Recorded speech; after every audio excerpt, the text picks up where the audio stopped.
Okay, good afternoon everyone. I hope you guys are doing great.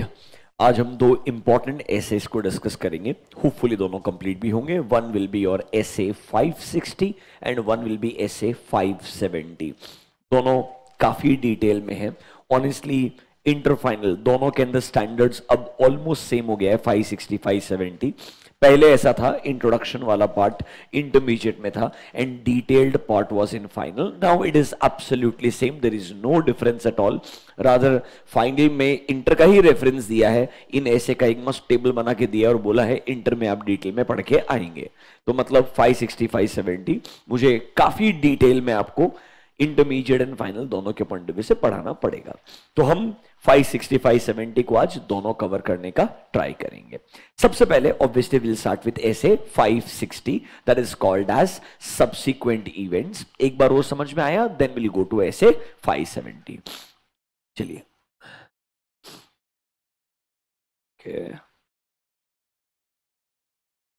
Essay 560. Online students थोड़ा बहुत module में page number का sequence अलग हो सकता है, थोड़ा बहुत हेडिंग्स ऊपर नीचे हो सकती है, बट ओवरऑल जो कॉन्सेप्ट है वो सेम रहने वाला है. This is now same both 560 and 570. They both are same for inter and final. Please understand. काफी डिटेल में डिस्कस करेंगे, थोड़ा अच्छे से समझिएगा, ट्राई कीजिएगा. Talking about SA 560, the name is subsequent events. सबसे पहले what is subsequent events? अगर आपको पता रहेगा, आपको अकाउंटिंग स्टैंडर्ड्स के पॉइंट ऑफ व्यू से डेफिनेशन पढ़ाया होगा. सेम इंड AS में भी सिमिलर डेफिनेशन है. आपको अगर पता होगा, events which takes place after balance sheet date normally are called as subsequent events. But जो हमारा अकाउंटिंग स्टैंडर्ड है वो बोलता है कि भाई बैलेंस शीट डेट के बाद में इवेंट हुआ है, but before boards approval date. अब ना एएस इंडेक्स क्या बोलता है छोड़ दीजिए, पूरा फोकस कीजिएगा एसे के पॉइंट ऑफ व्यू से ये सब्सिक्वेंट इवेंट्स क्या है. हाँ, मैं मानता हूं मीनिंग ऑफ सब्सिक्वेंट इवेंट आपके लिए एएस और इंडेस से आ रहा है, उसमें कोई डिफरेंस नहीं है. बट यहां 560 पढ़ते वक्त हमारे लिए दो मेजर चीजें हैं. पहला, कुछ इवेंट्स जो बैलेंस शीट डेट के बाद में हुए हैं but before auditors report date. But before auditors report date मतलब हम दो कैटेगरी में डिवाइड करने वाले हैं. Events which are taking place after balance sheet date but before auditors report date. And दूसरा कैटेगरी बनाएंगे जब हमें इवेंट्स के बजाय वर्ड आएगा फैक्ट्स. क्या वर्ड आएगा? फैक्ट्स. हालांकि वो सब्सिक्वेंट इवेंट के डेफिनेशन में ही आता है, इनको भी हम इवेंट्स ही बोलते हैं, बट ऐसे के अंदर वर्ड दिया है फैक्ट्स. मतलब information that is known to the auditor after auditors report date. That is known to the auditor after auditors report date. मतलब हमारे पास में दो ब्रॉडर कैटेगरी होगी from SA 560 point of view. देखिएगा, number one, events after balance sheet date but before auditors report date. But before auditors report date. This is your first category. And the second one is facts that become known to auditor after auditor's report date. ये दो broader category होगी. एक बार आप काम कीजिएगा, अपने module में एसे 560 में आइए, आपको एक डेफिनेशन पढ़ाते हैं 560 का. Come to essay 560. Let's read the definition of essay 560. That is subsequent events. 1D.76. Read the definition. Events occurring between the date of financial statements and the date of auditor's report. This is your first category of event. And facts that become known to auditor after the date of auditors report. So दो चीजें हैं. पहला, balance sheet date के बाद में but audit report date से पहले. दूसरा, कुछ फैक्ट्स आपको ऑडिट रिपोर्ट डेट के बाद में पता चलता है. ये ब्रॉडर दो कैटेगरीज हैं. सेकंड कैटेगरी के अंदर भी दो और कैटेगरीज आएंगी, आपको बताएंगे.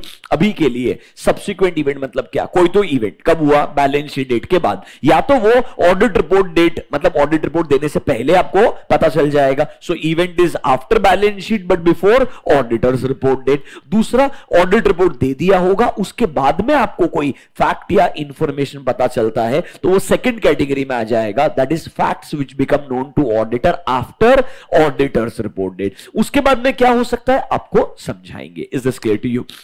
थोड़ा बहुत अगर आपको एएस याद रहेगा, याद है क्या सब्सिक्वेंट इवेंट्स दो टाइप के थे, एक थे एडजस्टिंग इवेंट, दूसरा था non adjusting event. Adjusting event क्या था? जब हमें लगता है on 31 March that is balance sheet date, वो इवेंट होने के कंडीशन एग्जिस्ट करती थी। इवेंट होने की कंडीशन क्या करती थी? एग्जिस्ट करती थी। फॉर एग्जाम्पल आपका कोई कस्टमर रहेगा, ऑलरेडी वो फाइनेंशियल डिफिकल्टीज एक्सपीरियंस कर रहा होगा, आपको जैन फेब मार्च में मालूम था शायद ये कस्टमर अल्टीमेटली बैंकरप्सी के लिए फाइल कर सकता है, शायद एक कस्टमर के पास जो पैसा ड्यू है वो हमें रिसीव नहीं होने वाला है। इसका हिंट ऑलरेडी 31 मार्च के पहले था, बट एक्चुअल इवेंट कब हुआ? 31 मार्च के बाद में। जनरली ऐसे इवेंट्स कहलाते हैं एडजस्टिंग इवेंट्स। क्या कहलाते हैं?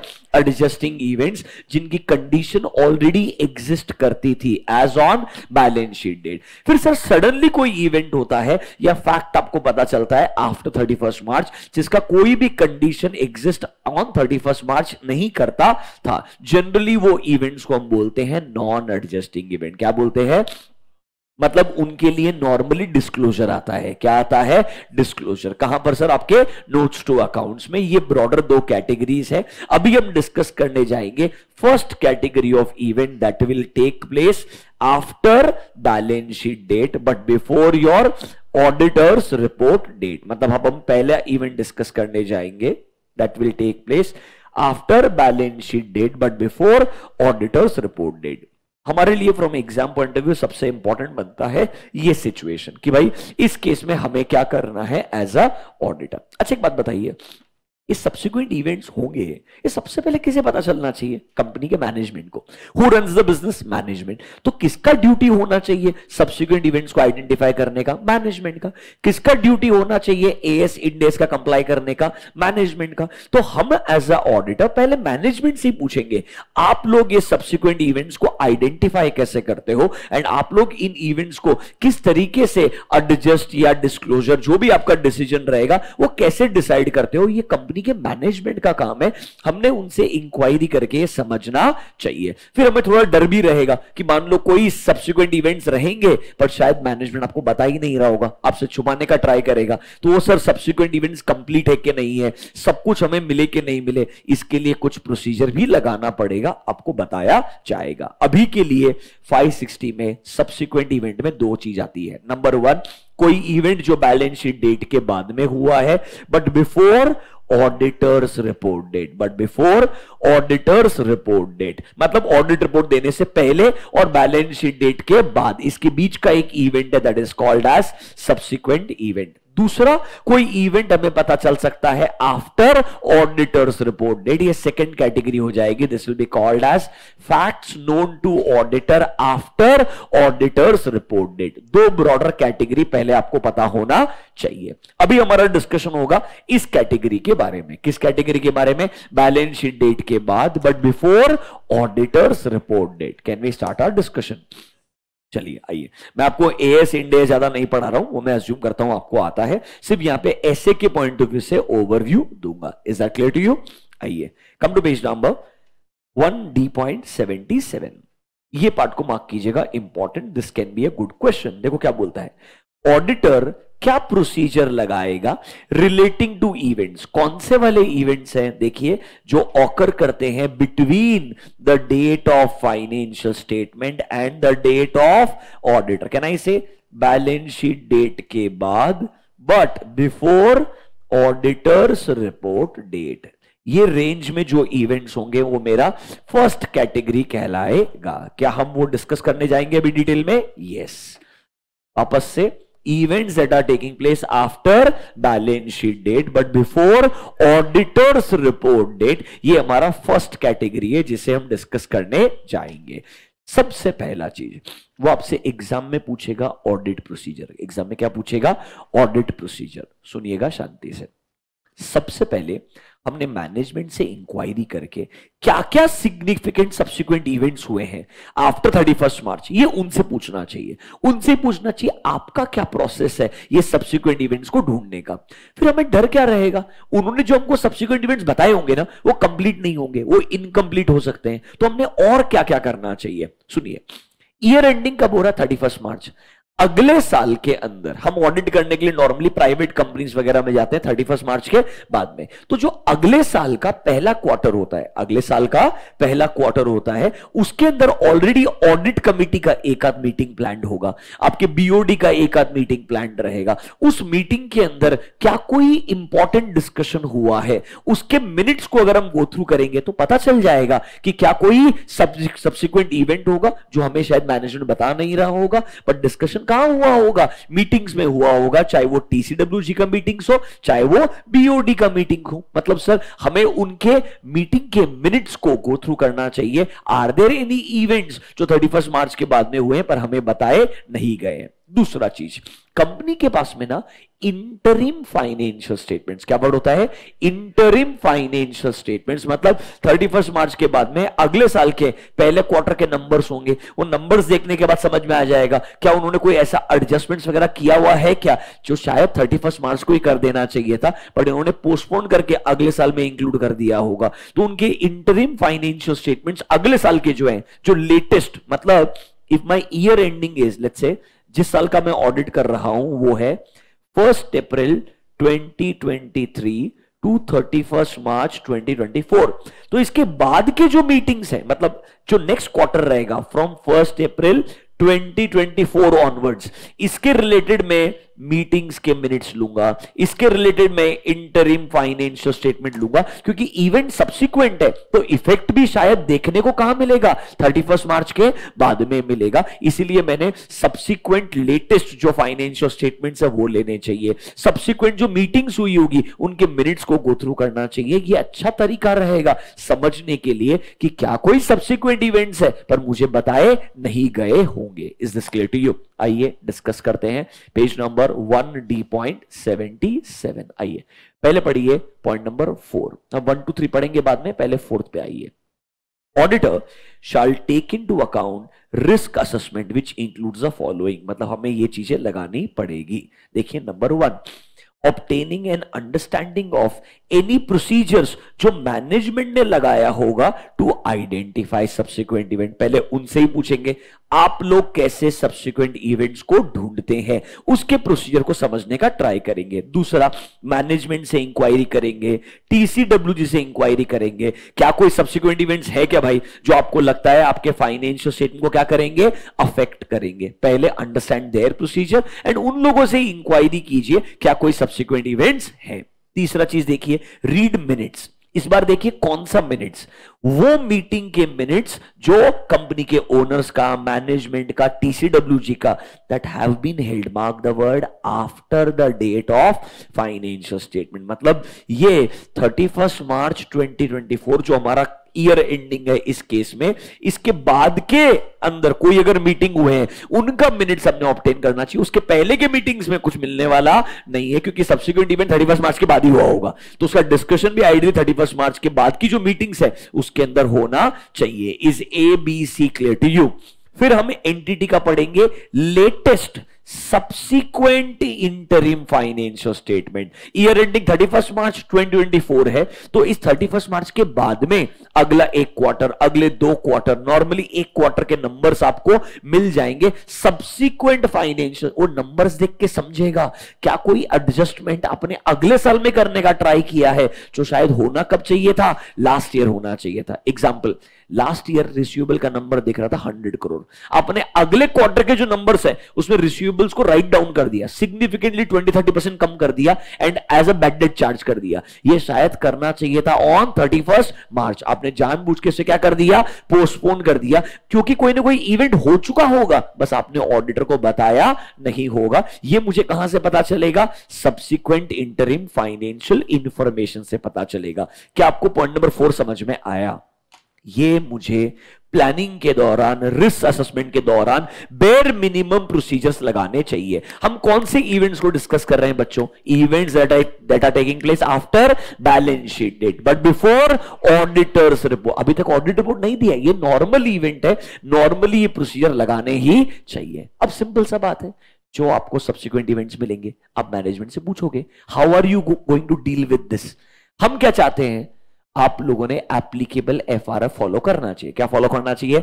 एप्लीकेबल एफआरएफ, मतलब एएस और इंडेस को क्या करना चाहिए? कंप्लाई करना चाहिए। मतलब सर या तो बराबर से एडजस्टमेंट करना चाहिए if it is adjusting event, या बराबर से डिस्क्लोजर देना चाहिए। तो पहले हमने सारे सब्सिक्वेंट इवेंट्स को ढूंढा, अब हम उनसे पूछेंगे have you properly adjusted them और disclosed whatever is required by applicable FRF. अगर ऐसा किया है तो कोई दिक्कत नहीं है, ऐसा नहीं किया है तो क्या हमें 705 मॉडिफाइड ओपिनियन की तरफ जाना पड़ेगा? यस। आइए सर, ये सब इंफॉर्मेशन हमने ऑब्टेन करना चाहिए, हमने उनके लेटेस्ट बजट्स वगैरह जो है वो सब पढ़ने का ट्राई करना चाहिए। And sir as a result of these procedures auditor subsequent events identify कर लेगा, जहां पर या तो क्या करना होगा? एडजस्टमेंट करना होगा, या क्या देना होगा? डिस्क्लोजर देना होगा। तो ऑडिटर उनसे पूछेगा आपने इन इवेंट्स को बराबर से एडजस्ट या डिस्क्लोज किया है या नहीं किया है। मतलब कहना इसे पूरे सब्सिक्वेंट इवेंट के लिए एक sentence, auditor wants to obtain sufficient and appropriate audit evidences. Auditor wants to obtain sufficient and appropriate audit evidences that are there subsequent events. If yes, are they properly adjusted or properly disclosed? Adjusted disclosed कौन बोलता है? Applicable FRF बोलता है। कौन बोलता है? Applicable FRF. What is FRF guys? AS और Ind AS. तो भाई सिंपल चीज है, हमें sufficient and appropriate audit evidence चाहिए कि सारे subsequent event जो हैं वो हमें पता चल जाए और उनको as per applicable FRF आपने अकाउंट करना चाहिए। ये मेरे को चेक करने का है, अगर किया है तो बराबर है, नहीं किया है तो 705। क्या आपको प्रोसीजर समझ में आया? मेरे हिसाब से point number 4 is very important, point number 6 is very important, 4, 6 and read point number 1 now. अब आपको 1 समझ में आएगा। जनरली देखो ऑडिटर क्या प्रोसीजर लगाना चाहता है? ऑडिटर वो प्रोसीजर्स लगाना चाहता है जिससे उसे क्या मिलेगा? Sufficient and appropriate audit evidence. किसके बारे में? जो भी इवेंट्स हुए हैं। कब सर? बैलेंस शीट डेट के बाद, बट ऑडिट रिपोर्ट डेट से पहले, जहां पर या तो क्या करना पड़ेगा? एडजस्टमेंट करना पड़ेगा या डिस्क्लोजर करना पड़ेगा। वो सब आइडेंटिफाई होने चाहिए एंड एज पर एप्लीकेबल एफआरएफ अकाउंटिंग होना चाहिए। यही मेरे को चेक करने का है। तो number 1 is like an introduction. I want to perform such procedures जिससे मेरे को एविडेंसेस मिल जाए। प्रोसीजर क्या लगाओगे? नंबर 4 में लिखा है एंड नंबर 6 में लिखा है। समझा क्या? आपके आंसर में 1, 4 एंड 6 इतना आना चाहिए। प्रोसीजर खत्म हो गया।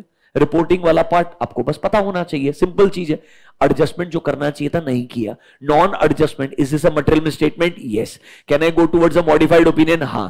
डिस्क्लोजर देना चाहिए, आपने डिस्क्लोजर नहीं दिया। नॉन डिस्क्लोजर भी मटेरियल मिसस्टेटमेंट होगा क्या? हां। Where will you go? 705। Reporting वाला पार्ट तो बहुत आसान है, यहां से आगे 705 की तरफ जाना पड़ेगा। एक और हो सकता है, सुनिए, कोई सब्सिक्वेंट इवेंट है, नोट्स टू अकाउंट्स में डिस्क्लोज कर दिया। कैन आई से I can give a clean opinion? Yes. अब वो डिस्क्लोजर दिया है अगर नोट्स टू अकाउंट्स में, तो क्या उसके रिगार्डिंग में एम्फसिस और मैटर पैराग्राफ दे सकता हूं? हां, याद है EO matter paragraph. You can include this matter to draw users attention. कहां पर सर? Under EOM.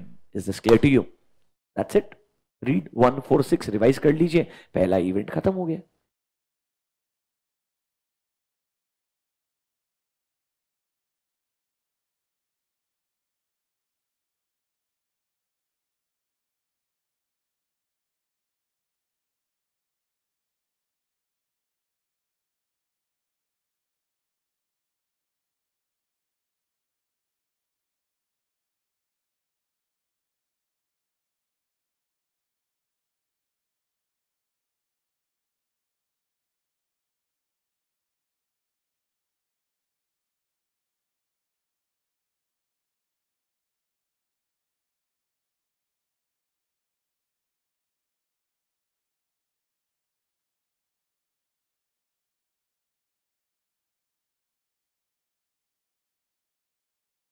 ये दोनों ऐसे थोड़े से आपको पेशेंटली सुनने का ट्राई करना पड़ेगा। They are now dangerous honestly. Intermediate level बहुत बेसिक था, अब ये पूरा फाइनल का एज इट इज कंट्रोल से कंट्रोल भी है इंटर में, मतलब दोनों ऐसे सेम है at both the levels and questions will come at both the levels. You need to be careful.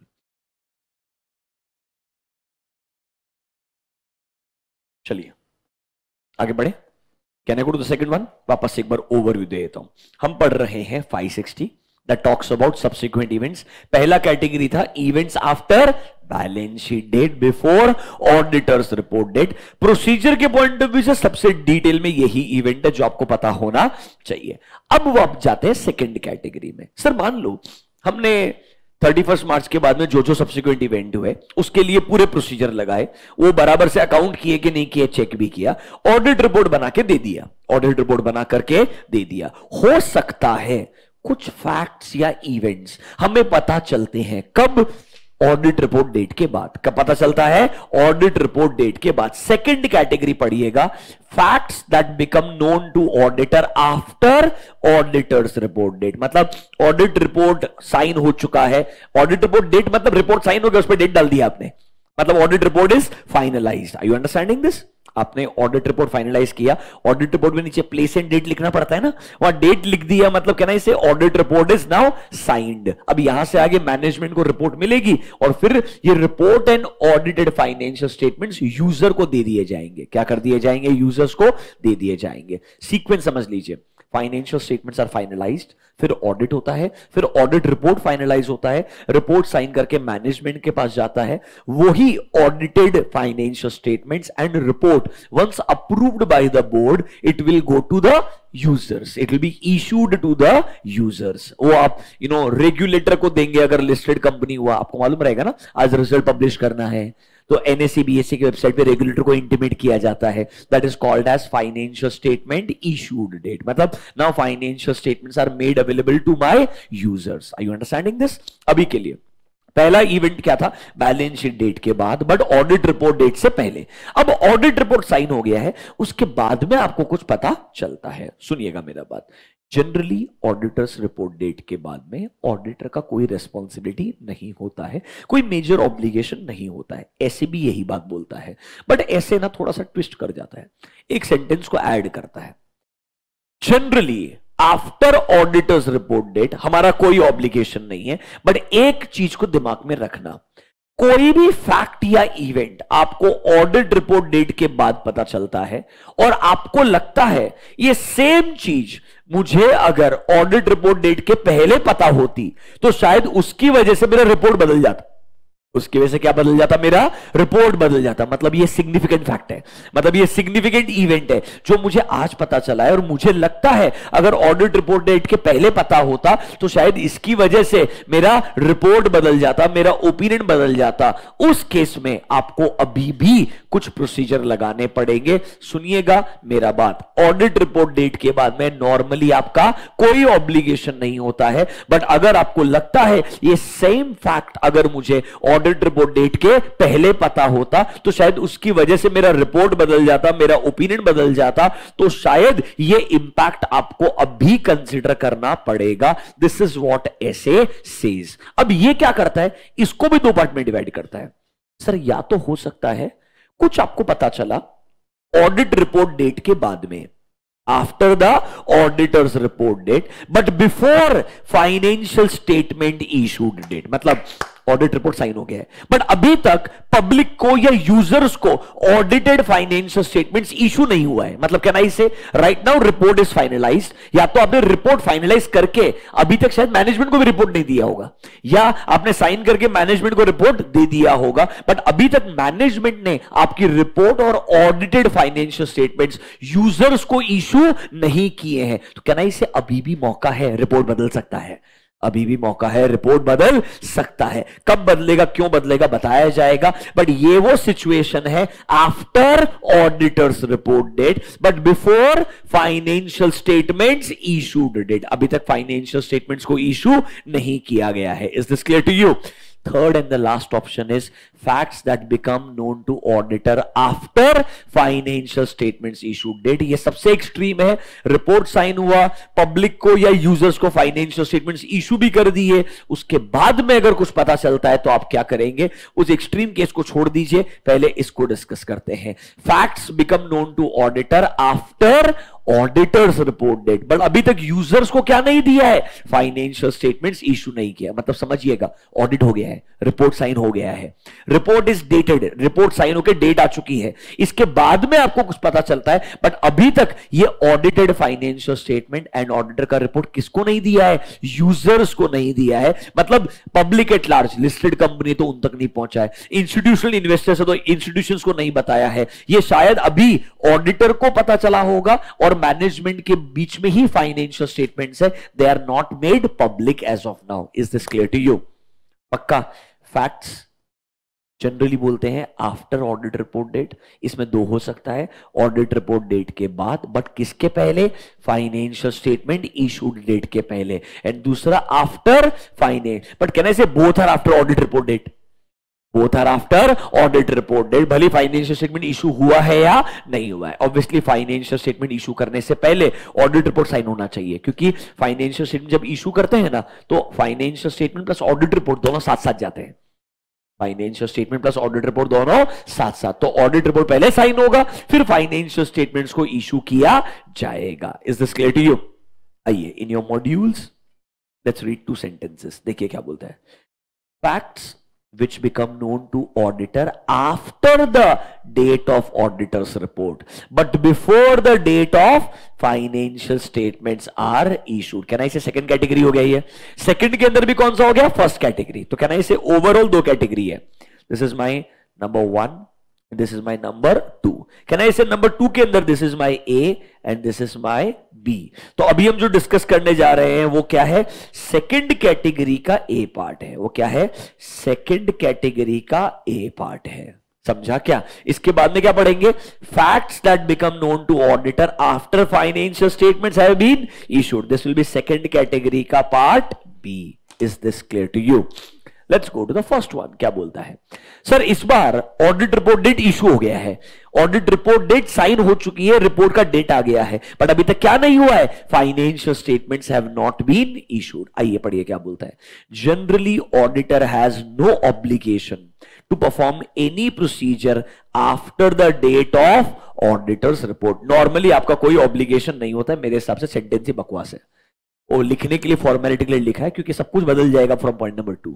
Number 2 में अरे वो लिखना तुम पर 1 मार्क मिलेगा तुमको, कि नॉर्मली हमारा कोई ऑब्लिगेशन नहीं होता है after the auditors report date to perform any procedure. Number 2 देखो, however after the audit report date but before the financial statements are issued, if a fact become known to the auditor had it been known to the auditor as on auditor's report date, इसकी वजह से उसकी report क्या हो जाती? Amend हो जाती। तो ऑडिटर ने अब भी कुछ तो करना चाहिए। मतलब सिंपल सा बात है, नॉर्मली हमारा कोई ऑब्लिगेशन नहीं है after audit report date, but अपने आप से क्वेश्चन पूछना, क्या ये सेम फैक्ट मुझे पता होता?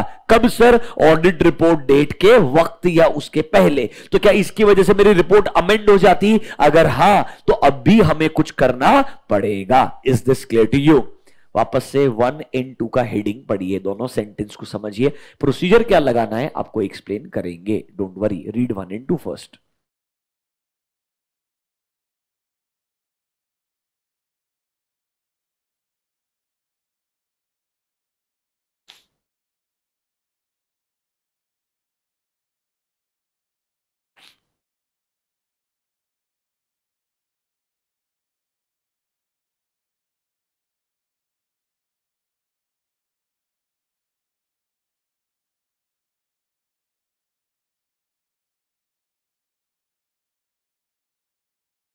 समझा क्या? कुछ नहीं, आंसर सिंपल है।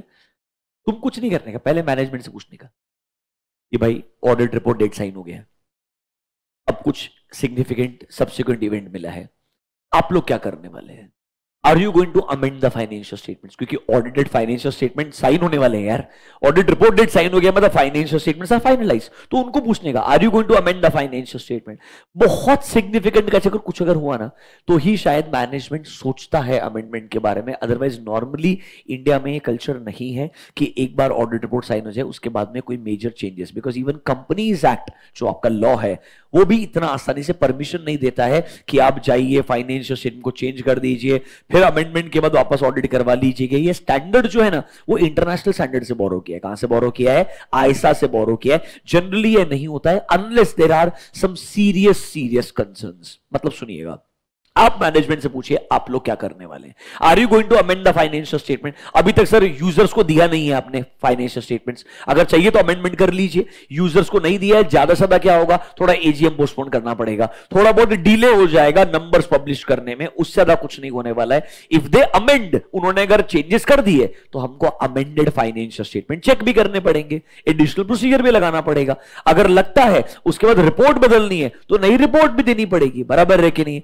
और लगता है ऐसा कुछ भी नहीं कर रहे हैं तो सर हमें को सही एक्शन लेना पड़ेगा। क्या एक्शन लेना पड़ेगा बताएंगे आपको, बट जनरली स्टैंडर्ड आंसर होता है आस्क द मैनेजमेंट। वो लोग क्या करना चाहते हैं, वो लोग क्या एक्शन लेना चाहते हैं। अगर वो लोग अमेंडमेंट फाइनेंशियल स्टेटमेंट्स में लेके आना चाहते हैं तो हमें अमेंडेड फाइनेंशियल स्टेटमेंट्स को चेक करना चाहिए, एडिशनल प्रोसीजर लगाना चाहिए। देखिए, discuss the matter with management and with TCWG।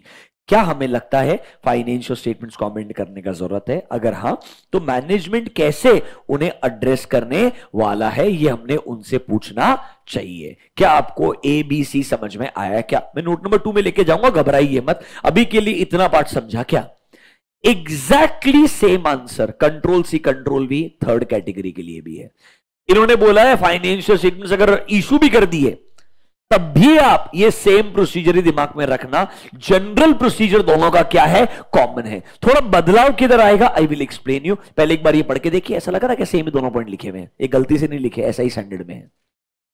एक बार पढ़ के चेक कीजिए। This is your category number 2 part B, facts that become known to auditor after financial statement issued date. Same दोनों पॉइंट मिलेंगे।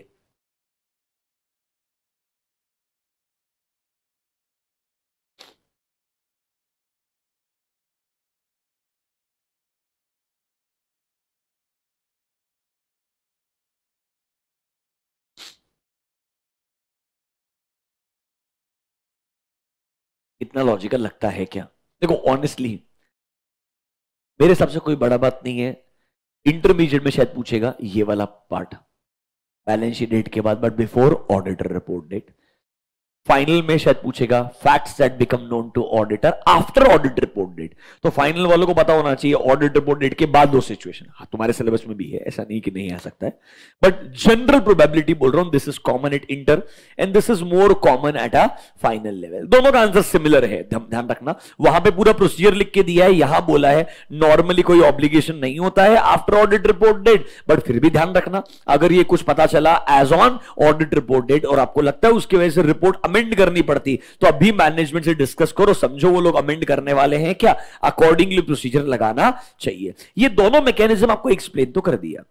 इस बार आईसीए थोड़ा और कैरिड अवे हो गया, उनको लगा सिर्फ इंटर में लिखना है, फाइनल में तो लिखना ही नहीं है, ये वैसे भी डिटेल में फाइनल में तो उन्होंने लिखा ही नहीं है।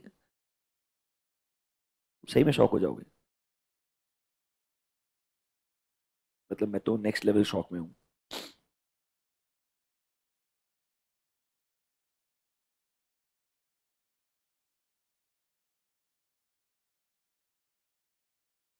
सेम तुम्हारा जो चैप्टर है ना कंप्लीशन रिव्यू नाम है, उनका भी कोई डिफरेंस नहीं है। 560 70 80 दिख रहा है, 560 देखो कितना सुंदर लिखा है आईसीए ने, उन्होंने ही चार्ट बना के दिए, खत्म। 560 ओवर उतना ही है। Understanding my point.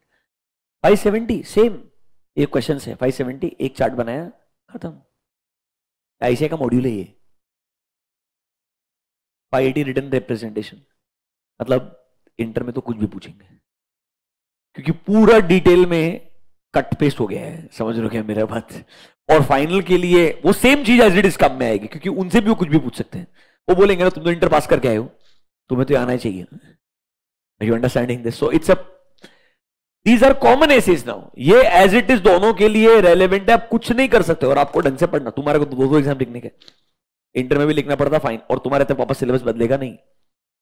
By the time you clear final, I'm telling you, it's going to remain same. Material will also remain same. Nothing will change. And final वाले को एक बार लिखने का, एक बार में भी सब आना चाहिए। तो मैं जो बोल रहा हूं ढंग से सुनिएगा अभी आगे। हमने 560 को समझने के लिए पहले क्या बोला, दो इवेंट्स को बाइफर्केशन किया, after balance sheet date, before auditor report. दूसरे वाले के लिए वो वर्ड क्या यूज करता है, फैक्ट वर्ड यूज करता है। क्या वर्ड यूज करता है, फैक्ट, क्योंकि वो उसे सब्सिक्वेंट इवेंट इसलिए नहीं बोल सकता क्योंकि वो एएस की और इंडेस की डेफिनेशन के बियॉन्ड है।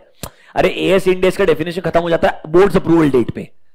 कहां खत्म हो जाता है, बोर्ड्स अप्रूवल डेट पे। इन्होंने 560 में सब्सिक्वेंट इवेंट लिखते वक्त खुद सब्सिक्वेंट इवेंट के डेफिनेशन में वर्ड फैक्ट यूज किया है। सब्सिक्वेंट इवेंट के डेफिनेशन में क्या वर्ड यूज किया है, फैक्ट। आपको पढ़ा है ना, पहले डेफिनेशन ही पढ़ा है।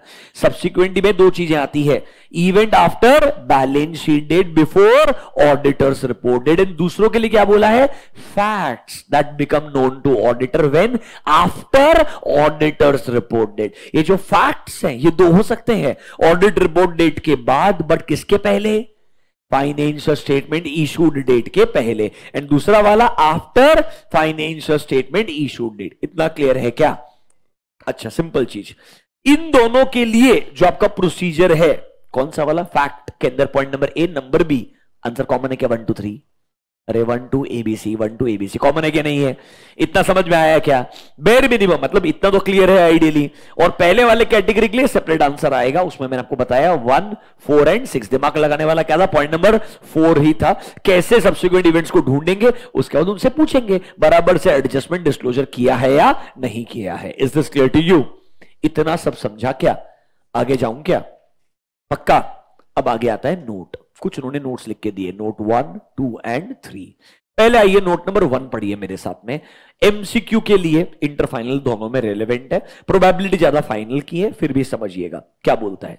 What is the meaning of the word financial statement issued date? What is the meaning of the word financial statement issued date? मतलब फाइनेंशियल स्टेटमेंट इशू किया, ये डेट का मतलब क्या है? बैलेंस शीट डेट सबको समझता, 31 मार्च इंडिया में। ऑडिटर रिपोर्ट डेट सबको समझता, जिस दिन ऑडिट रिपोर्ट साइन करके डेट लिखा वो ऑडिटर रिपोर्ट डेट हो गया। अरे बराबर है कि नहीं है? तो ये फाइनेंशियल स्टेटमेंट इशू डेट क्या होता है, स्टैंडर्ड में ये डिफाइन करने की जरूरत इसलिए है बच्चों, क्योंकि कोई एक fix date financial statement issue date नहीं होता है। अज्यूम कीजिए लिस्टेड कंपनी है, लिस्टेड कंपनी के अंदर जिस दिन हमने हमारे स्टॉक एक्सचेंज NSE BSE उनको हमने इंटीमेट किया कि ये हमारे रिजल्ट्स हैं, उनको इंटीमेट करना मतलब एज गुड एज पब्लिक को फाइनेंशियल स्टेटमेंट इशू कर देना होता है।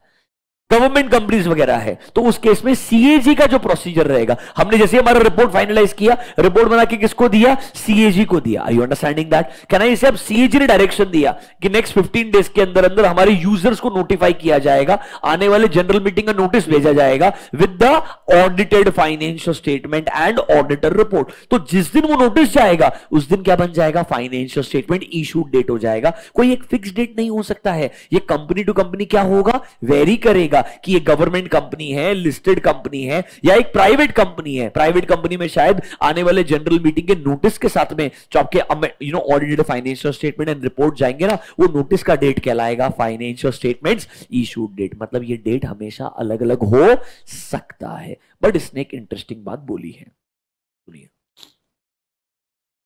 फाइनेंशियल स्टेटमेंट डेट मतलब balance sheet date is on 31 March 2024।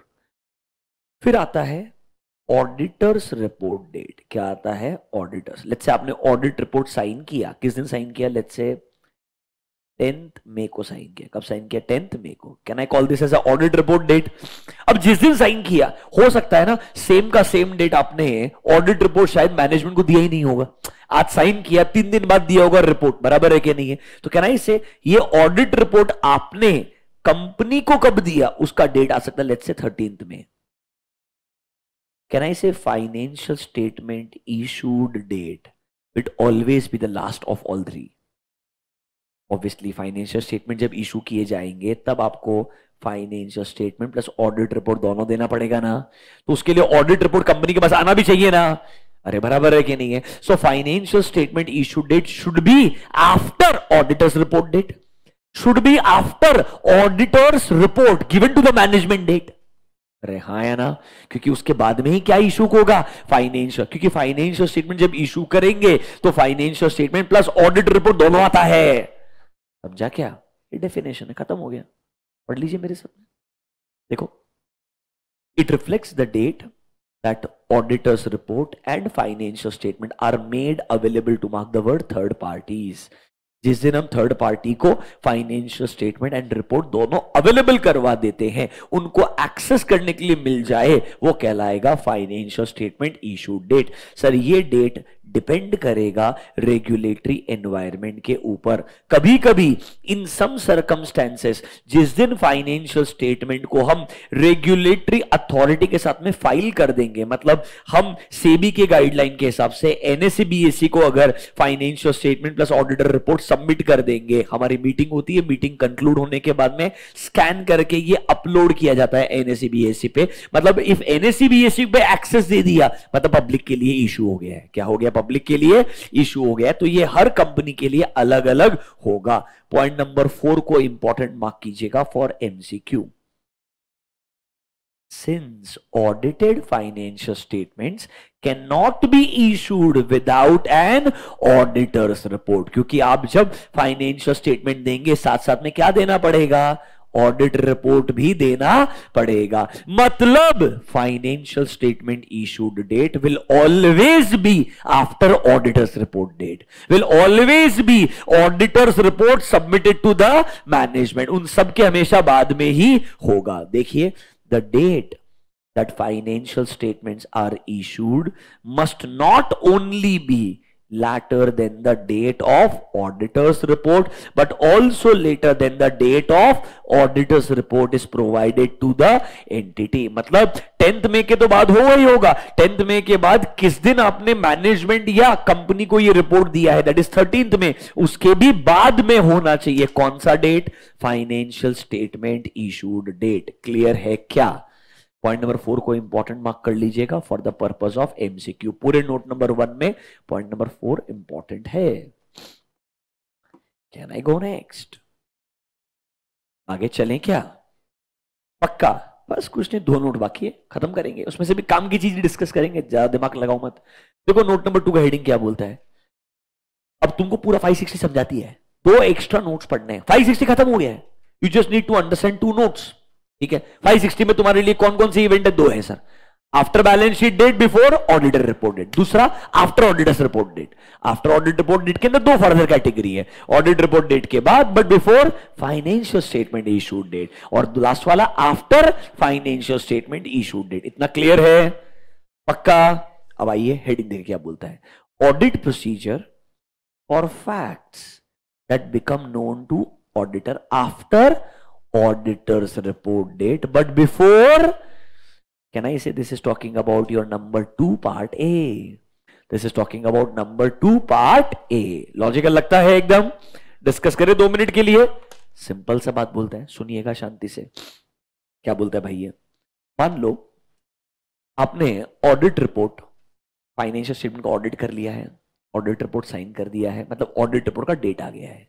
इसके बाद में आपको लगता है कुछ फैक्ट या इंफॉर्मेशन आपको पता चलता है, बट अभी तक क्या इशू नहीं हुए हैं?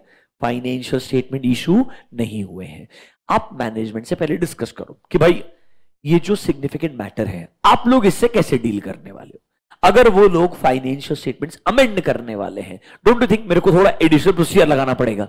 If they are going to make changes in the financial statement, I will have to apply additional procedures. वो एडिशनल प्रोसीजर लगाने के बाद में हो सकता है मुझे मेरी रिपोर्ट भी बदलनी पड़े, हो सकता है मुझे मेरी रिपोर्ट भी बदलनी पड़े। तो क्या ना इसे मेरे को नया ऑडिट रिपोर्ट बनाना पड़ सकता है, या फिर एग्जिस्टिंग ऑडिट रिपोर्ट को अमेंड करना पड़ सकता है, या फिर एग्जिस्टिंग ऑडिट रिपोर्ट को अमेंड। अब इसमें एक ही चीज है, देखो ये हो कब रहा है? After auditors report date. मतलब हो सकता है रिपोर्ट साइन कर दिया होगा पर मैनेजमेंट को दिया ही नहीं होगा। अरे ऑडिट रिपोर्ट डेट साइन हो गया पर जरूरी थोड़ी मैनेजमेंट को रिपोर्ट दे दिया होगा आपने। हो सकता है रिपोर्ट साइन किया, नेक्स्ट डे पता चल गया before giving the report to the management. क्या मैं डायरेक्टली मैनेजमेंट को मेरा पुराना रिपोर्ट दूंगा ही नहीं और उन्हें क्या बोलूंगा? सीधा नया रिपोर्ट मिलेगा डायरेक्टली। या अगर पुराना रिपोर्ट दे दिया होगा तो मैं उनको बोलूंगा पुराना रिपोर्ट यूजर्स के लिए रेलेवेंट नहीं है, हम आपको ये अमेंडेड फाइनेंशियल स्टेटमेंट पे काम करके क्या प्रोवाइड करेंगे? नया रिपोर्ट प्रोवाइड करेंगे। लॉजिकल चीजें कि नहीं है? आइए जो जो पॉइंट बोलता हूं उतना ही पढ़िए, उतना ही दिमाग लगाइए। देखिए पॉइंट नंबर 1 पढ़िएगा, अच्छा है। अगर मैनेजमेंट अमेंड करता है, क्या करता है, अमेंड, किसको, फाइनेंशियल स्टेटमेंट्स को। ऑडिटर को क्या एडिशनल प्रोसीजर लगाने पड़ेंगे, 100%। जो जो चेंजेस वो लोग लाएंगे वो मेरे को नया चेक करना पड़ेगा। कैन आई से unless the circumstances in succeeding para apply, वो छोड़ दो, क्या है, हमने हमारे एडिशनल प्रोसीजर्स एक्सटेंड करने चाहिए। कब तक, जब तक हमारा नया ऑडिट रिपोर्ट डेट नहीं आ जाता। सुनिए, पुराना रिपोर्ट साइन मैंने कब किया, लेट्स से मैंने साइन किया 10th मई को। कब साइन किया मैंने, 10th मई को। इसके बाद में मुझे कोई फैक्ट पता चला, लेट्स से नया रिपोर्ट डेट साइन करने वाला हूं मैं 25 मई, तो अब ना 10 मई के बाद से 25 मई तक जो जो हुआ है सब चेक करना पड़ेगा। अरे लॉजिकल है ना यार, क्योंकि ऑब्वियसली अब मेरा नया ऑडिट रिपोर्ट डेट क्या हो जाएगा, 25 मई, तो कहना इसे उस दिन तक का सब कुछ चेकिंग होना चाहिए ना। Yes or no? So extend the procedure that is already referred to the date of new auditor's report. And can I say नया रिपोर्ट देना पड़ेगा, हाँ, किसके ऊपर, on the amended financial statement. Simple सा चीज है। अगर कुछ हमें पता चलता है, कब, ऑडिट रिपोर्ट डेट के बाद। कब पता चलता है, ऑडिट रिपोर्ट डेट के बाद। मैनेजमेंट से पूछो आप लोग क्या करने वाले हैं, क्या वो लोग फाइनेंशियल स्टेटमेंट को अमेंड करने वाले हैं। अगर हां, तो हमें अपने डिटेल में प्रोसीजर लगाने चाहिए एंड नया ऑडिट रिपोर्ट दे देना चाहिए। क्या आपको पॉइंट नंबर 1 का ए, बी और दोनों पॉइंट समझा क्या, हाँ या ना। एक लाइन को मार्क कीजिएगा एमसीक्यू के लिए। The new audit report shall not be dated earlier than the date of approval of amended financial statement. सुनिए, वो बोलेगा हम अमेंडेड फाइनेंशियल स्टेटमेंट बनाएंगे, पर उनके बोर्ड ने अप्रूव नहीं किया तो, अरे कंपनी का मैनेजमेंट का एक बंदा बोल सकता है अमेंडेड फाइनेंशियल स्टेटमेंट बनाएंगे, if board doesn't approve this, तो इस बार मैं क्या बोलूंगा, अमेंडमेंट कर, मैं मेरा प्रोसीजर लगाएगा, मैं रिपोर्ट मेरा फाइनलाइज करके रखेगा। अब तू तेरे बोर्ड का अप्रूवल ले, अब तू क्या ले, तेरे बोर्ड का अप्रूवल ले। ये amended financial statement board approve करता है, बोर्ड ने अप्रूव किया 24 मई को, तो मैं 24 मई के बाद में साइन करूंगा मेरा नया ऑडिट रिपोर्ट। क्योंकि ये सिग्निफिकेंट बदलाव कब आया है, ऑडिट रिपोर्ट डेट के बाद में आया है। हो सकता है ना बोर्ड इसको अप्रूव करेगा ही नहीं। Are you understanding this? तो ये अमेंडमेंट जो है किसने अप्रूव करना चाहिए, बोर्ड ने। तो द नया audit report shall not be dated earlier than the date of amended financial statement का अप्रूवल। समझ लीजिए सिचुएशन पूरा का पूरा। Sir, year ending 31 March 2024. The audit report originally was signed on 10th May. कब साइन हो गया, 10th May। assume situation। अब इसके बाद में अगर मैं बोलता हूं there is a amendment in financial statement, amendment in financial statements, ठीक है भाई, अमेंडमेंट होगा, नए फाइनेंशियल स्टेटमेंट बनाए जाएंगे। क्या हमें एडिशनल प्रोसीजर लगाना पड़ेगा, बिल्कुल लगाना पड़ेगा। कहना इसे ये अमेंडेड फाइनेंशियल स्टेटमेंट्स को चाहिए बोर्ड का अप्रूवल, इसको चाहिए बोर्ड का अप्रूवल। इसके बाद में आएगा नया ऑडिट रिपोर्ट डेट, क्योंकि उसके पहले मैंने रिपोर्ट दे दिया और बोर्ड ने अप्रूवल नहीं दिया, तो मेरे रिपोर्ट का वैल्यू खत्म हो जाएगा ना यार। तो जिस दिन बोर्ड ने इसको अप्रूवल दिया, लेट्स से उन्होंने दिया 24 मई को, कब दिया, 24 मई को, उसके बाद में कभी भी रिपोर्ट साइन कर सकता हूं क्या, हाँ। प्रोसीजर लगाना शुरू कर दूंगा 10th मई के बाद ही, जैसे उन्होंने बोला हम अमेंड करेंगे। Once they make the amendment I will start the procedure, but I will not sign the audit report जब तक बोर्ड क्या नहीं करता है, अमेंडेड फाइनेंशियल स्टेटमेंट को अप्रूव नहीं करता है। Is this clear to you? I understand it's challenging, क्योंकि आपका कंपनीज एक्ट भी 148 तक ही हुआ है, उसके आगे हुआ नहीं है। आपको सब्सिक्वेंट इवेंट आता है कि नहीं आता, मेरे को तो असली टेंशन हुई है। थोड़ा सुना है क्या, events after balance sheet date, तो है एक प्रॉब्लम, बट कुछ नहीं कर सकता। आपको इतना बता सकता हूं कि ऐसा ऐसा होता है। देखो अभी एक एक चीज सब्सिक्वेंट इवेंट बैठ के समझाने के लिए 2 घंटा उसमें लग जाएगा यार, मतलब सॉरी AS4 यार, कुछ नहीं कर सकता। अभी ए से नहीं आता, इंडिया से नहीं आता, तो मैं क्या कर सकता? अजम्पशन है ना कि पहले अकाउंट्स पढ़ा है फिर ऑडिट पढ़ने आए हो, मतलब इट्स एन अजम्पशन। इंटर में भी और फाइनल में भी, दोनों में अजम्पशन है। You can not start with auditing directly. If you are trying that, you are just trying. I hope you understand this. Is this clear to you? पक्का? आइए एक पैराग्राफ को और पढ़िएगा, पानी पीना पड़ेगा बेटा ऑब्वियसली। इधर आइए, पॉइंट नंबर 3। इन सम एंटिटीज, जनरली इंडिया के लिए पॉइंट नंबर 3 रिलेवेंट होता है। मैनेजमेंट को लॉ नहीं बोलता है कि आप कंपल्सरीली क्या कीजिए, फाइनेंशियल स्टेटमेंट को अमेंड करें. Normally it's not a requirement of law in India, and accordingly auditor को भी एक अमेंडेड रिपोर्ट या नया रिपोर्ट देने का जरूरत नहीं है. However, when management does not amend the financial statement and auditor believes कि financial statement को amendment करना चाहिए था, सुनिएगा सर, जनरली ऐसा जब होता है, हमारी रिपोर्ट साइन कब होगी, 10th मई को. हमें कुछ पता चला, कब पता चला, 10th मई के बाद, पर अभी तक फाइनेंशियल स्टेटमेंट्स इशू नहीं किए गए हैं. मुझे लगता है फाइनेंशियल स्टेटमेंट को अमेंड करना चाहिए, although it's not a requirement of the law. तो सर मैं मैनेजमेंट को पूछूंगा आप लोग क्या करने वाले हो, वो बोलेंगे हम फाइनेंशियल स्टेटमेंट को अमेंड नहीं करने वाले हैं. मैं बोलूंगा ओके, कोई दिक्कत वाला बात नहीं है. नंबर 3 यही बोलता है, it's not a requirement, we will say it's okay. But अगर मुझे लगता है ये इवेंट सिग्निफिकेंट है, ये फैक्ट सिग्निफिकेंट है, अमेंडमेंट शायद आना चाहिए था. अगर आपने अपना रिपोर्ट साइन किया है, बट अभी तक रिपोर्ट साइन किया है 10 मई को, बट अभी तक रिपोर्ट दिया नहीं है, किसको नहीं दिया है रिपोर्ट, कंपनी को. Can I still modify my opinion as per 705? Yes. वही रिपोर्ट को जो आपने 10 मई को साइन किया है उसे आप चेंज कर दीजिए, मॉडिफाइड ओपिनियन लिखिए, बताइए ये एक सब्सिक्वेंट इवेंट है जो कंपनी के मैनेजमेंट ने फाइनेंशियल स्टेटमेंट में कंसीडर नहीं किया है, इस वजह से हम इस पे क्या देते हैं, मॉडिफाइड ओपिनियन देते हैं.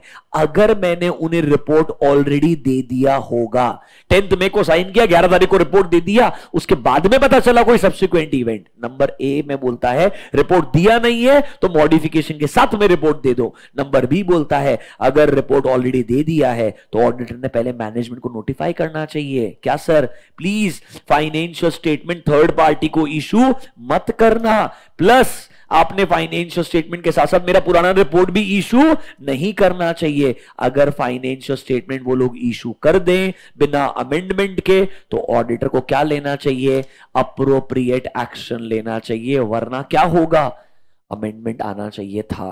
But old financial statement, old report management किसको दे रहा है, यूजर्स को दे रहा है. कहना है यूजर्स को मिसलीड करने का ट्राई कर रहा है, क्या करने का ट्राई कर रहा है, यूजर्स को मिसलीड करने का ट्राई कर रहा है. इसलिए वो बोलता है आप मैनेजमेंट से रिक्वेस्ट कीजिएगा और अगर वो नहीं मानते हैं तो अप्रोप्रिएट एक्शन मतलब लीगल एक्शन लेना पड़ेगा, पब्लिक डोमेन में जाके आपको भी स्टेटमेंट देना पड़ेगा. ये इवेंट की वजह से फाइनेंशियल स्टेटमेंट बदलने चाहिए थे, हमारी रिपोर्ट बदलनी चाहिए थी, उन्होंने ये बात नहीं मानी है, इसलिए हम ये एक्शन ले रहे हैं. Is this clear to you?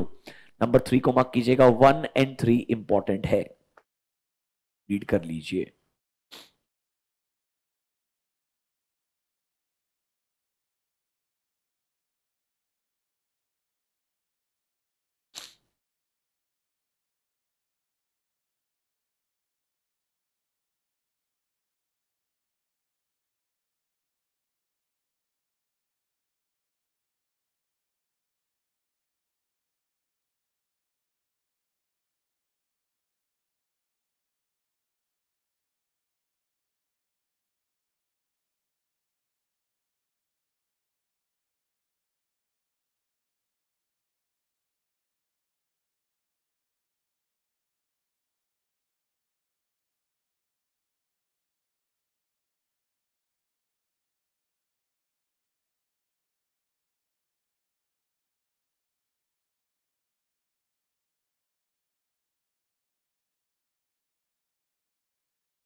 अब आइए सबसे extreme case, note number 3, audit procedures for facts after. अब सब हो चुका है, रिपोर्ट साइन हो गया, फाइनेंशियल स्टेटमेंट पब्लिक डोमेन में जा चुका है यार, यूजर्स को फाइनेंशियल स्टेटमेंट इशू भी हो चुके हैं, ऑडिट रिपोर्ट भी दे चुका है, ये एक्सट्रीम केस है. इधर नॉर्मली आपको बोला ना कोई ऑब्लिगेशन नहीं होती है अनलेस आपको लगता है कुछ बहुत सिग्निफिकेंट मिला है जिसकी वजह से रिपोर्ट हमने शायद बदल देना चाहिए था. सिंपल है, पहले तो मैनेजमेंट से ही पूछोगे आप लोग क्या करने वाले हो भाई, अमेंडमेंट करने वाले हो क्या. इधर इंडिया में नहीं होता अमेंडमेंट, होता ही नहीं, लॉ ही खत्म हो जाता है, समझ रहे हो. हाँ, अनलेस रिक्वायर्ड बाय ट्रिब्यूनल और central government you can not reopen your financial statements, होता ही नहीं है. तो ये प्रैक्टिकली इंपॉसिबल सिचुएशन है. ये कब हो सकता है, जब सिग्निफिकेंट मैनेजमेंट फ्रॉड बाहर पब्लिक में आ जाए, like Satyam management fraud comes out in public, तो फिर उस केस में एक्सट्रीम सिचुएशन होगा, रेगुलेटर इन्वॉल्व हो जाएगा, बाकी सब अथॉरिटीज इन्वॉल्व हो जाएगी, उस केस में शायद नया बोर्ड लेके आना पड़ेगा, फाइनेंशियल स्टेटमेंट से नए बनाने पड़ेंगे, वो पूरा एक्सट्रीम केस हो जाएगा। बट स्टैंडर्ड क्या बोलता है, ये इन्होंने आयसा से बोरो किया है, समझा देता हूं, थोड़ा बहुत फाइनल के लिए जरूर रेलेवेंट है, इंटर में तो नहीं, फिर भी सुन लीजिएगा एक बार के लिए। Sir financial statements are already issued, उसके बाद कोई इवेंट मिलता है, नॉर्मली मेरा कोई ऑब्लिगेशन नहीं है, अपने आप से पूछना चाहिए इवेंट बहुत सिग्निफिकेंट है क्या? अगर ऑडिट रिपोर्ट डेट के पहले पता होता तो शायद ऑडिट रिपोर्ट बदलनी पड़ती, अगर हां तो मैनेजमेंट से डिस्कस करो, आप लोग कुछ करने वाले हो क्या? नॉर्मली ये इवेंट होता है मैनेजमेंट की वजह से, तो क्या ही डिस्कस करोगे आप, but still management and TCWC से डिस्कस करो, are you going to do anything about this event? Generally कोई अमेंडमेंट का रिक्वायरमेंट लॉ का तो है नहीं, तो वो शायद अमेंडमेंट लेके आएगा नहीं, बट प्रॉब्लम पता है क्या है? आपके पुराने फाइनेंशियल स्टेटमेंट, पुराना रिपोर्ट कहां जा चुका है? यूजर्स को जा चुका है। किसको जा चुका है? यूजर्स। अब ऑडिटर को डर क्या है? ये इवेंट अगर मेरे यूजर ने नहीं पढ़ा, उससे मेरे रिपोर्ट पे रिलाई कर लिया, फॉर एग्जांपल किसी ने सत्यम में लॉन्ग टर्म इन्वेस्टमेंट कर दिया मेरी ऑडिट रिपोर्ट पढ़ने के बाद में सत्यम का स्कैम बाहर आया, वो बोलता मैंने न्यूज देखा ही नहीं, मैंने तुम्हारे रिपोर्ट पे रिलाई किया, कहना इसे ऑडिटर के लिए एक ऑब्लिगेशन बनेगा कि नहीं बनेगा? इसीलिए ऑडिटर को एक्शन लेना पड़ेगा मैनेजमेंट को बोलने के लिए कि भाई समझो, या तो ऑडिटेड फाइनेंशियल स्टेटमेंट्स को अमेंड करो, तो हम एडिशनल प्रोसीजर लगाएंगे, हम नया रिपोर्ट बना के देंगे, अदरवाइज जिन जिन यूजर्स को आपने पुराने फाइनेंशियल स्टेटमेंट्स दिए हैं और पुराना ऑडिट रिपोर्ट दिया है, उन्हें नोटिफाई करना पड़ेगा इस इवेंट के बारे में, उन्हें बोलना पड़ेगा कि हमारी रिपोर्ट और पुराने फाइनेंशियल स्टेटमेंट क्या नहीं है? रिलायबल नहीं है। रीड नंबर 1, अगर मैनेजमेंट गलती से अमेंड करता है, क्या करता है? अमेंड किसको? फाइनेंशियल स्टेटमेंट को, तो सर हमें कैरी आउट करने पड़ेंगे प्रोसीजर्स, हमें मैनेजमेंट के स्टेप्स को रिव्यू करना पड़ेगा कि कैसे उन्होंने इंश्योर किया है जिनको प्रीवियसली इशूड, मतलब old financial statement, old report दे दिया होगा, क्या उन्हें इन्फॉर्म किया है इस नए सिचुएशन के बारे में? ये मैनेजमेंट ने स्टेप्स लेना चाहिए। रिव्यू कौन करेगा? ऑडिटर करेगा, क्योंकि एक्सट्रीम केस है बच्चों, यहां पर already financial statements are already issued, तो मैनेजमेंट ने क्या एक्शन लिया है, कैसे अपने यूजर्स को इन्फॉर्म किया है इस इवेंट की वजह से पुराने financial statement and audit report क्या नहीं है? रिलायबल नहीं है, उन्होंने स्टेप्स बराबर लिए हैं या नहीं लिए? इस पॉइंट नंबर 1 का A and B clear to you? इस पॉइंट नंबर 1 का A and B clear to you? Yes और नो? अब नीचे आइए। सर नॉर्मली अगर लॉ या रेगुलेशन प्रोहिबिट नहीं करता है, वो अमेंडमेंट करते हैं, तो सेम हम लोग भी हमारे ऑडिट प्रोसीजर को एक्सटेंड करेंगे, हमें नया ऑडिट रिपोर्ट बना करके दे देंगे। ट्रस्ट मी, ये चीज इंडिया में नॉर्मली नहीं होती है। क्यों नहीं होती है? Because after financial statements are issued, normally under companies act we are not allowed to make the changes in the financial statements voluntarily. ये रिक्वायरमेंट बहुत मुश्किल है इंडिया के एक्ट के हिसाब से, तो ये स्टैंडर्ड के अंदर जरूर कॉपी पेस्ट किया है। अगर आपका लॉ अलाउ करता है तो हम कुछ नहीं कर सकते हैं, आप अमेंडेड फाइनेंशियल स्टेटमेंट बनाइए, और अगर फाइनेंशियल स्टेटमेंट नए आएंगे तो ऑडिटर को भी नया काम करके नई रिपोर्ट बना के देनी पड़ेगी। ये टाइम पास है, मेरे हिसाब से काम का चीज है। नंबर 3 के अंदर, if management does not take necessary steps to ensure कि जिनको प्रीवियसली फाइनेंशियल स्टेटमेंट इशू किए गए हैं उन्हें इन्फॉर्म नहीं किया जा रहा है कि ये हुआ है, एंड वो लोग क्या नहीं कर रहे हैं?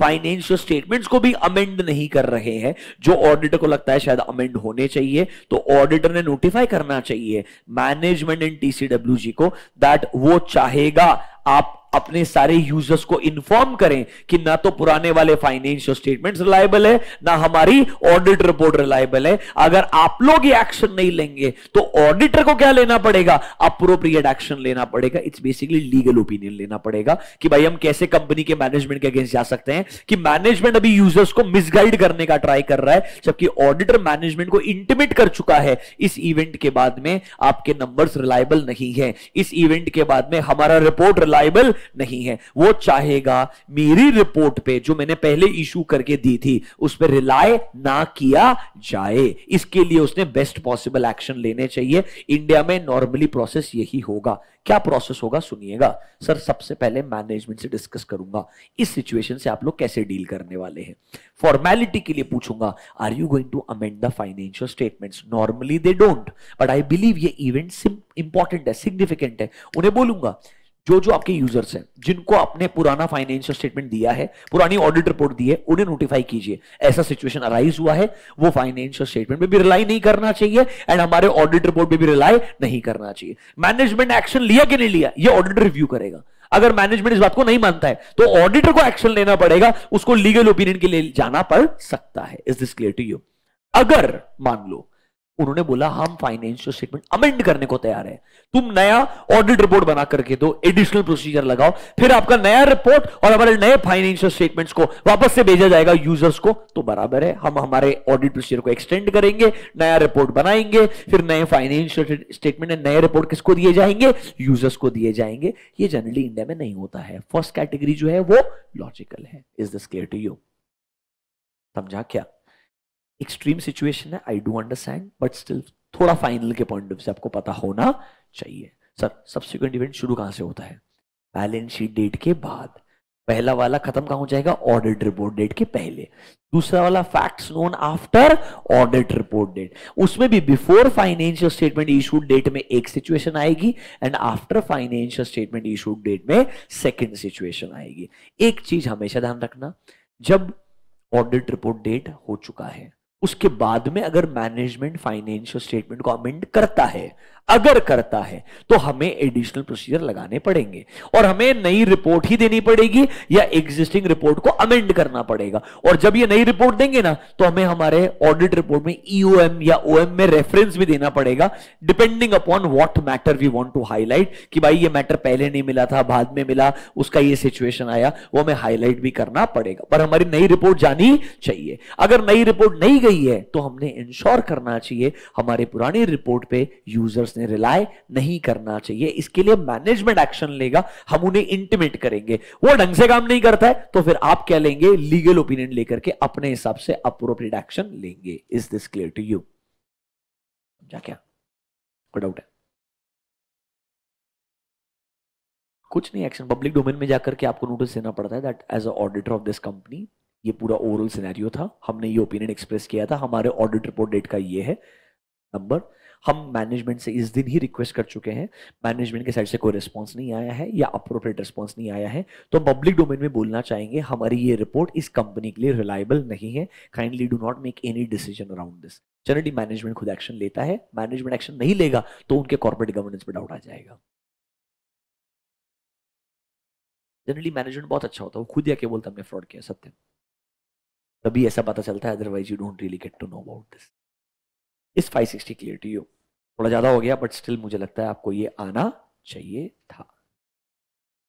What can be the appropriate action? I just explained.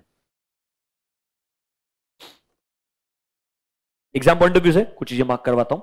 सबसे पहले मीनिंग ऑफ सब्सिक्वेंट इवेंट, जो आपका डेफिनेशन है वो आपको आना चाहिए। अच्छा, इंटरमीडिएट लेवल पे भाई वो एडजस्टिंग इवेंट क्या होता है, नॉन एडजस्टिंग इवेंट क्या होता है, उसके एग्जांपल वगैरह दिख के दिए हैं, ये इंटरमीडिएट लेवल के लिए ठीक है। फिर भी गलती से वो क्वेश्चन पूछ ले आपसे, ये एग्जांपल्स हैं कुछ, पढ़ लीजिएगा, अलग अलग टाइप के इवेंट के, एएस में पढ़ाए हैं आपको, फाइनल लेवल पे ये सब नहीं आता है। फिर आगे आइए डायरेक्टली, दिख रहा है कि आपको ऑब्जेक्टिव ऑफ दिस ऐसे पढ़ोगे कि एक बार ऑब्जेक्टिव, ऑब्जेक्टिव में कुछ नहीं होता, पूरे ऐसे का समरी होता है। Obtain sufficient and appropriate audit evidence, किसके रिगार्डिंग? दो टाइप के तो इवेंट है, events after balance sheet date but before audit report date, जहां पर क्या चाहिए? एडजस्टमेंट चाहिए या डिस्क्लोजर चाहिए। एंड दूसरा रेस्पॉन्ड, किसके बारे में? Facts that become known to auditor after the date of auditor report. Same चीज रिपीट किया है क्या? कुछ नहीं होता, ऑब्जेक्टिव इज जस्ट फॉर्मेलिटी, पूरा ऐसे आ गया तो ऑब्जेक्टिव में क्या है? फिर sir intermediate level audit procedure for the first category of event, very very important. Balance sheet date के बाद बट ऑडिट रिपोर्ट डेट से पहले जो इवेंट है उसके लिए क्या प्रोसीजर लगाएंगे, very important at a intermediate level. Point number 1 लिखना, 4 लिखना एंड 6 लिखना। Is this clear to you? Obviously पहले सब्सिक्वेंट इवेंट क्या होता है एक्सप्लेन कर देना, कर सकते हो क्या? वो मीनिंग लिखने गया है से, ठीक है। फाइनल नॉर्मली क्वेश्चन आएगा इधर या इधर, शुरुआत हमेशा ये कॉमन दोनों पॉइंट लिखने का, facts that become known to auditor after auditors report date, या तो फाइनेंशियल स्टेटमेंट इशू नहीं हुए होंगे या इशू हो चुके होंगे। दोनों केस में पहले दोनों पॉइंट सेम रहेंगे कि हमारा कोई ऑब्लिगेशन नहीं है, और अगर हमें ऑडिट रिपोर्ट डेट के दिन पता होता तो शायद हमने 1-2 मतलब डिस्कस करना चाहिए था, वो अमेंड करने वाले के समझना चाहिए था, एंड शायद अप्रोप्रिएट एक्शन लेना चाहिए था। इनके साथ में आप अगर चाहो तो नोट नंबर 2 क्या पॉइंट नंबर 1 पिक कर सकते हो अलोंग विद दैट। वो 2 पॉइंट के साथ में या तो ये लिखोगे, कब लिखोगे ये, जब वो सेकंड में पार्ट ए क्वेश्चन आएगा। अरे सेकंड में पार्ट ए क्वेश्चन आएगा, पार्ट ए मतलब ऑडिट रिपोर्ट डेट के बाद but financial statement issue date के पहले।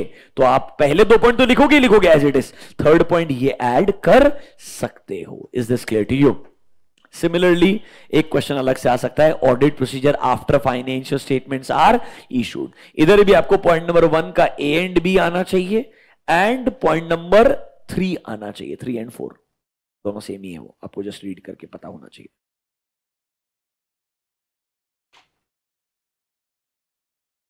ठीक है क्या? दिस इज आवर एसे 560। 570 पढ़ाऊं, समझ पाओगे कि बाउंसर जाएगा, वो इससे भी डेंजरस है। 1 घंटे का ब्रेक चाहिए तुमको, एक ऐसे के बाद ही छोटा ब्रेक, छोटा वाला ऐसे कौन सा पढ़ा सकते हैं? 580 भी वास्ट है, ये बहुत बड़ा है 580। 701 टाइम पास है यार। और इन दोनों चैप्टर का वेटेज अच्छा है, मैं इसलिए बता रहा हूं आपको, मतलब वरना नहीं पढ़ाना चाहता मैं ऐसा। तुम बोलो।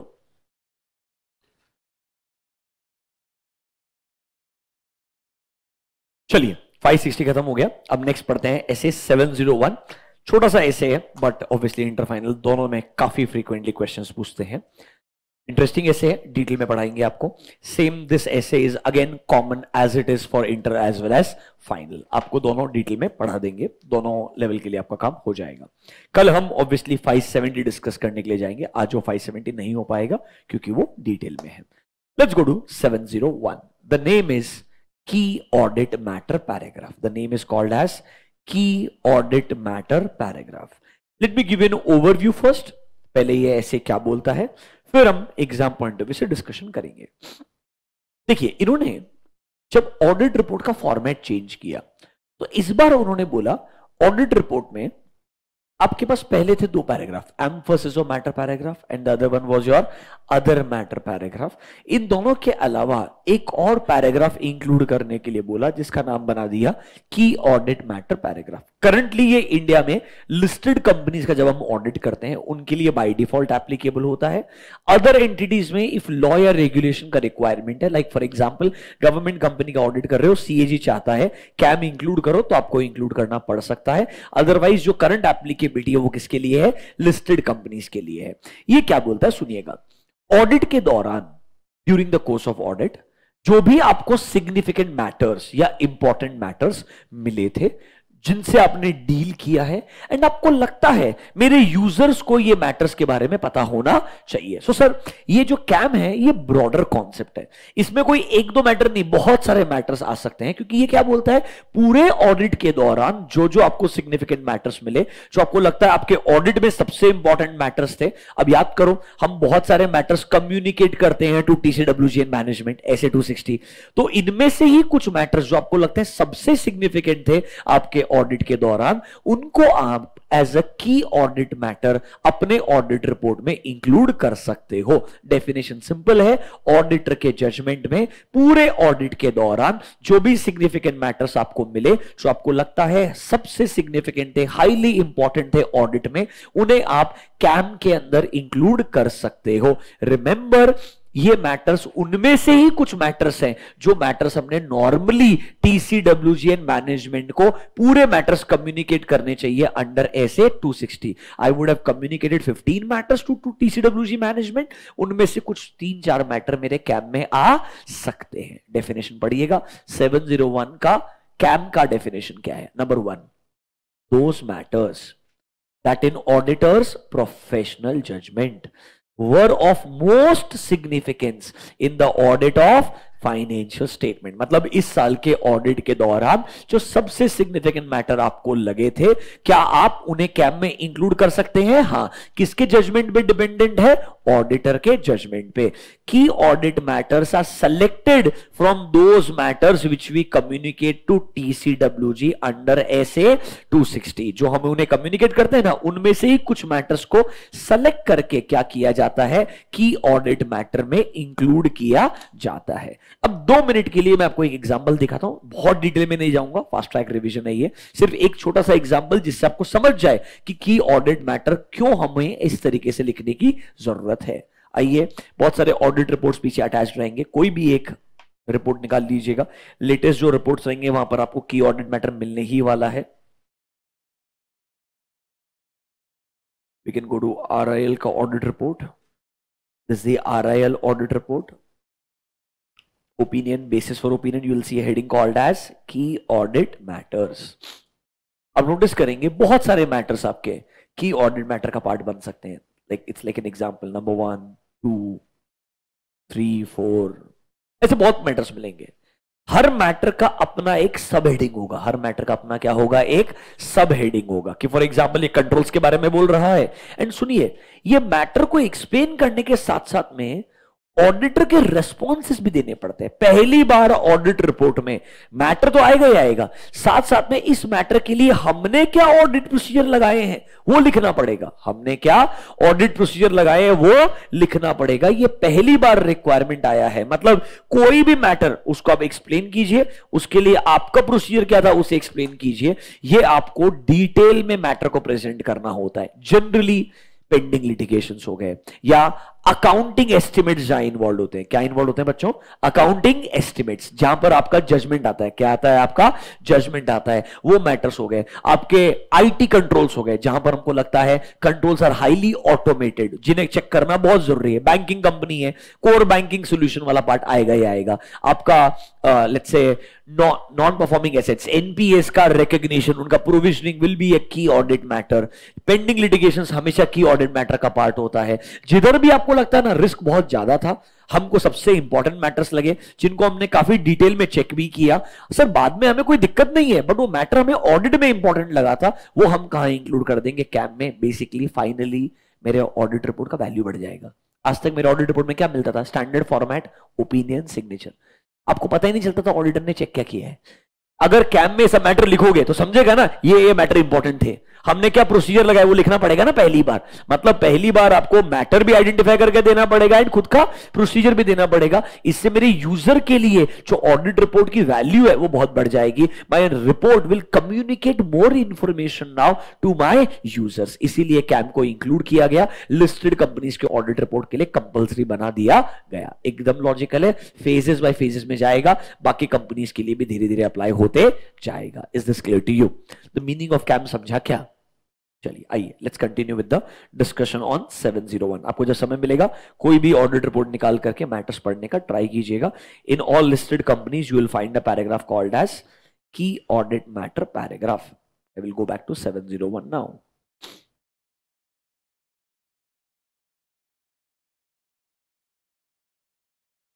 तो सर डेफिनेशन ऑफ कैम समझ में आ गया। अब सर कोई क्वेश्चन क्या आ सकता है? एक क्वेश्चन MCQ में, पर्पस क्या है कैम का? मतलब व्हाई डू यू थिंक की audit matter is good in audit report में इंक्लूड करने का पर्पस ही क्या है? क्यों ही लेकर के आए?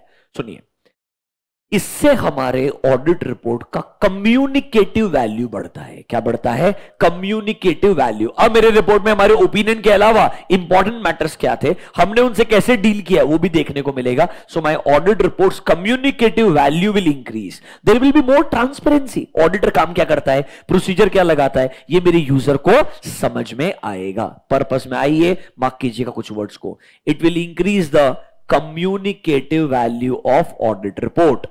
It will increase the communicative value of audit report. It will provide greater transparency कि हम ऑडिट में काम क्या करते हैं। Sir, it will provide additional information to my users. किन मैटर्स के बारे में? उन मैटर्स के बारे में जो हमें ऑडिट के दौरान क्या लगे थे, सबसे सिग्निफिकेंट लगे थे, क्योंकि वो मैटर तो लिखेंगे ही, साथ में हमने प्रोसीजर क्या लगाया वो भी लिखेंगे। तो कहना इससे हमारे रिपोर्ट का कम्युनिकेटिव वैल्यू इंप्रूव होगा, उन्हें डिटेल में वो मैटर समझ में आएंगे जो हमारे ऑडिट के दौरान क्या थे, सिग्निफिकेंट थे। कहना इससे वो लोग अपने बिजनेस को बेहतर समझ पाएंगे। Think as a user I will get to understand RIL में क्या पेंडिंग लिटिगेशन है, टीसीएस में इंपॉर्टेंट अकाउंटिंग एस्टिमेट्स क्या है, क्या कहीं फेयर वैल्यूएशन का रिक्वायरमेंट था, क्या इंपॉर्टेंट मैटर्स मुझे पढ़ने को मिलेंगे। तो सर इंटेंडेड यूजर का एंटिटी का अंडरस्टैंडिंग भी अच्छा होगा, और जहां जहां सिग्निफिकेंट जजमेंट इन्वॉल्व होता है, मतलब जहां जहां अकाउंटिंग एस्टिमेट्स आते हैं, क्या आते हैं, अकाउंटिंग एस्टिमेट्स आते हैं, वो लोग उन्हें बेहतर समझ पाएंगे। ये हमारा पर्पस है, ये हमारा क्या है, पर्पस। की ऑडिट मैटर का फायदा क्या है, रिपोर्ट का कम्युनिकेटिव वैल्यू बढ़ेगा, ऑडिटर एंड यूजर्स के बीच में ट्रांसपेरेंसी आएगी, सर उन्हें उन मैटर्स को डिटेल में पढ़ने को मिलेगा जो मेरे ऑडिट में सबसे सिग्निफिकेंट थे, उनका एंटिटी का अंडरस्टैंडिंग इंप्रूव होगा, जिधर जजमेंट इन्वॉल्व है वो उन्हें बेहतर समझेगा। ये हमारा पर्पस है। मार्क इंपॉर्टेंट पर्पस, एबीसी पढ़िए, कीवर्ड्स आपको मैंने मार्क करवाए हैं, ढंग से रीड कीजिए एक बार।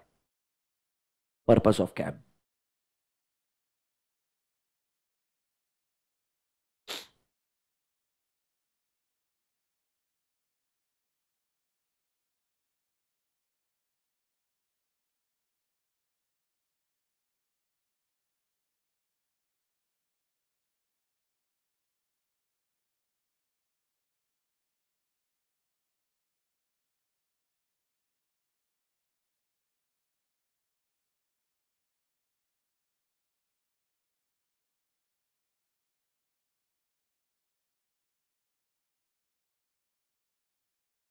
ठीक है।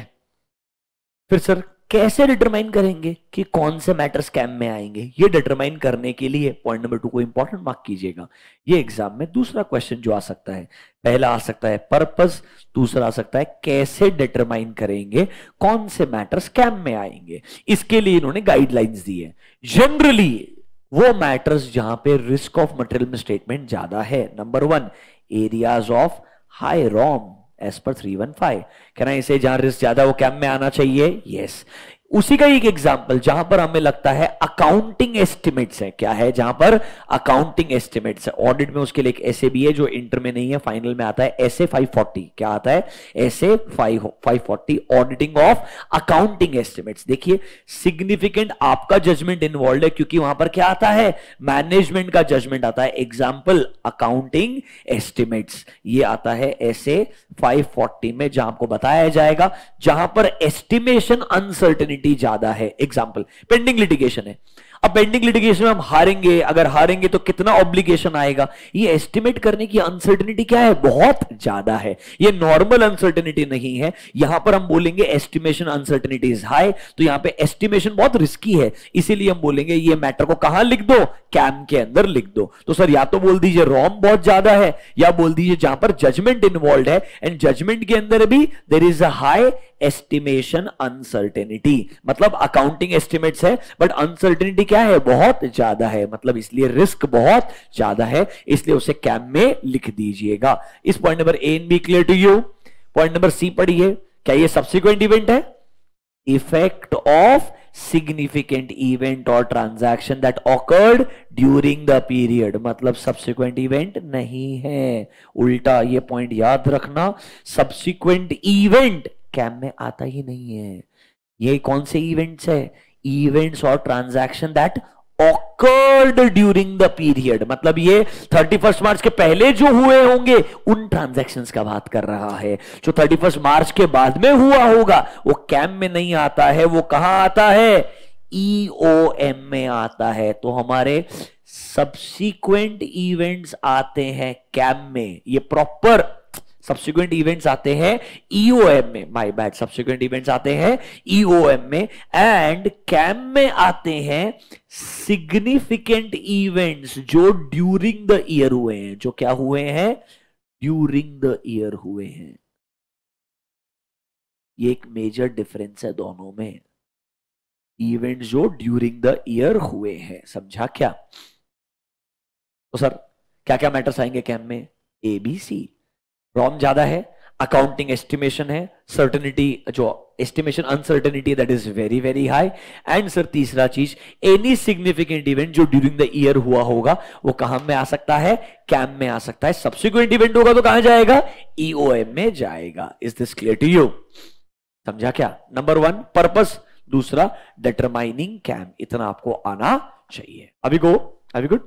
चलो नेक्स्ट, कैसे ऑडिट के अंदर, ऑडिट रिपोर्ट के अंदर कैम को कम्युनिकेट करेंगे? कुछ नहीं, देखो एक ऐसा पैराग्राफ आता है, कुछ जैसे दिखाया था मैंने,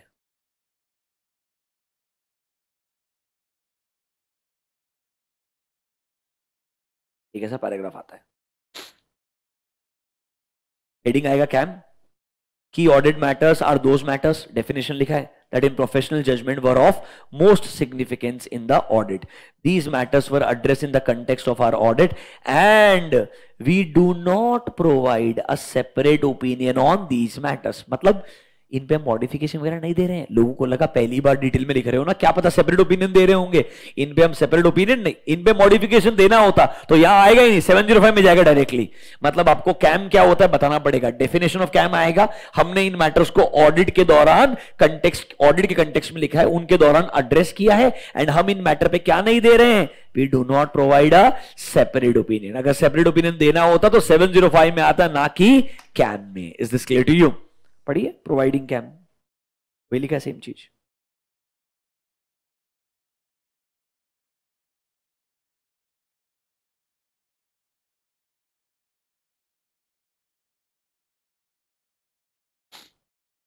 देखो, the auditor should describe each KAM with a sub heading. Main heading क्या रहेगा, की ऑडिट मैटर, बाद में pending litigation will become a sub heading, controls will become a sub heading. And देखिए इंट्रोडक्टरी लैंग्वेज क्या होती है, डेफिनेशन है क्या, key audit matters are those matters that in auditor's professional judgement were of most significance in the audit. These matters were address in the context of audit and we do not provide a separate opinion. It's like an introduction. इसके बाद में हर एक matter सब heading के form में आएगा, matter लिखेंगे and right side में हमारे प्रोसीजर्स लिखेंगे।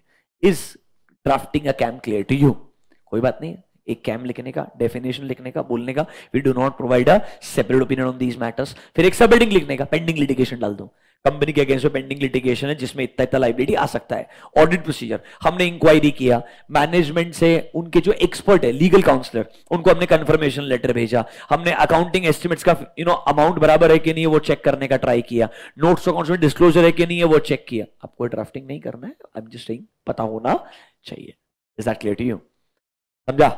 लास्ट पार्ट, सर जब ये कैम आया तो लोगों को क्या लगा, एक काम करते हैं, फिर जब इतना डिटेल में ऑडिट रिपोर्ट में आने ही वाला है तो फाइनेंशियल स्टेटमेंट में डिस्क्लोजर देने की क्या जरूरत है।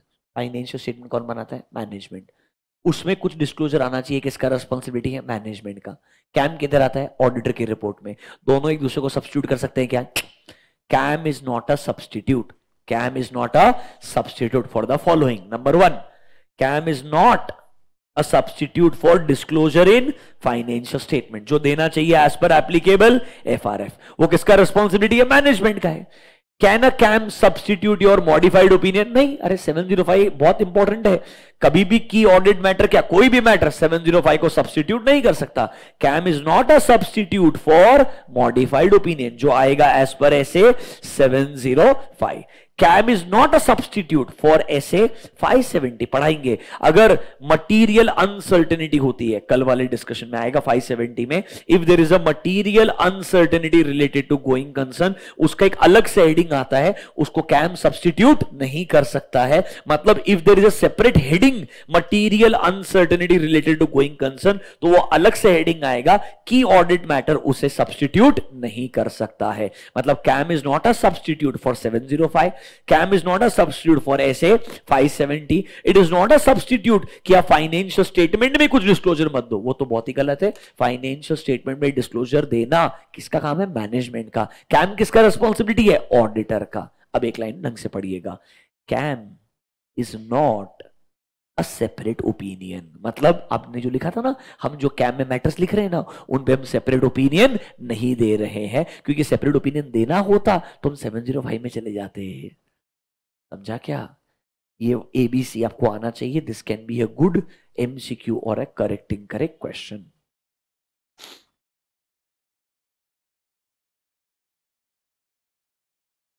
अभी good. Last part, applicability of CAM. Sir, this essay applies, mark the word, to the audit of complete set of financial statement for which companies, mark the word, listed companies. किसके लिए applicable है? Listed companies के लिए. And other circumstances जहां auditor को लगता है मुझे मेरे रिपोर्ट में कैम देना है, ये ऑडिटर का वॉलंटरी सिचुएशन हो सकता है, अदरवाइज लिस्टेड कंपनी के लिए तो कंपलसरी है. एंड अगर कोई लॉ या रेगुलेशन बोलता है, मतलब रेगुलेटरी अथॉरिटी बोल दे कि आपको कैम देना पड़ेगा, तो आपको कैम इंक्लूड करना पड़ेगा. या आपका सीएजी बोल दे कैम लिखना पड़ेगा, तो लिखना पड़ेगा. Other than that normally KAM is applicable to which company sir? Listed companies. And point number 3 पढ़ के देखिए, जब हमारा डिस्क्लेमर आता है, क्या आता है हमारा? Disclaimer of opinion. याद है क्या डिस्क्लेमर में हम बोलते हैं we do not express an opinion. Disclaimer में बोलते हैं we do not express an opinion. जब डिस्क्लेमर आता है तो कैम नहीं आता है. 705 बोलता है कि sir auditor is prohibited to communicate matters in KAM when he is giving a disclaimer of opinion. ये आपको पता होना चाहिए. Is this clear to you? This is your 701. 701 में meaning of KAM you should be aware. After that purpose and determining. These are the 2 common questions कि भाई फायदा क्या है कैम का और नॉर्मली क्या मैटर्स कैम में आते हैं. उसमें ट्रिक क्वेश्चन सब्सिक्वेंट इवेंट है. क्या है ट्रिक क्वेश्चन? Subsequent event. ध्यान रखना सब्सिक्वेंट इवेंट कैम में नहीं आएगा, वो किधर आएगा? ईओएम में. This is the only difference also between KAM और ईओएम. डिफरेंस अगर करना है तो वो भी यही लाइन है कि सब्सिक्वेंट इवेंट्स कहां पर आता है? ईओएम में आता है, ना कि कैम के अंदर. क्योंकि कैम में लिखा है events which have occurred during the year. मतलब सर वो ट्रांजैक्शंस आएंगे जो ड्यूरिंग द ईयर हुए हैं, इसलिए वो ही सिर्फ कैम में आएंगे. सब्सिक्वेंट इवेंट कहां चले जाएंगे? ईओएम में चले जाएंगे. Is this clear to you?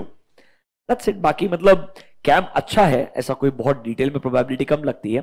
Inter में ये दोनों कॉमन क्वेश्चन है. फाइनल में वो आपको ड्राफ्ट करने के लिए बोलेगा, तो ये दोनों पॉइंट इंट्रोडक्शन में ध्यान रखना कि भाई कैम क्या होता है डिफाइन करना.